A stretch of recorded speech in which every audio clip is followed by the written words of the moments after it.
High বন্ধুরা, দেখেন রঙ্গা নদীর পাম্প মুড়ি ভাজা মিল। এটা কেউ খই বলে, কেউ মুড়ি বলে। এটা মুড়ি ভাজা মিল,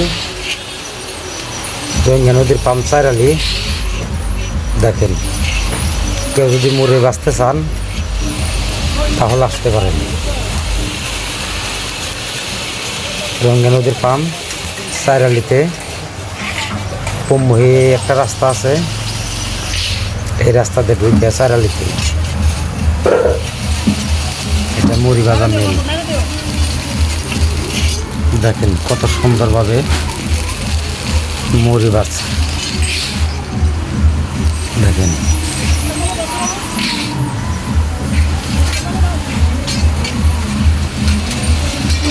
অনেক তাড়াতাড়ি মুড়ি ভাজা যায় এটা দিয়ে।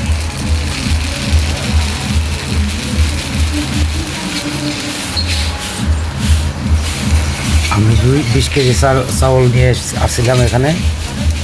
মোটামুটি 10 মিনিটে আমার ভাজা হয়ে গেছে। দেখেন সুন্দরভাবে ভাজে, অনেক তাড়াতাড়ি ভাজে।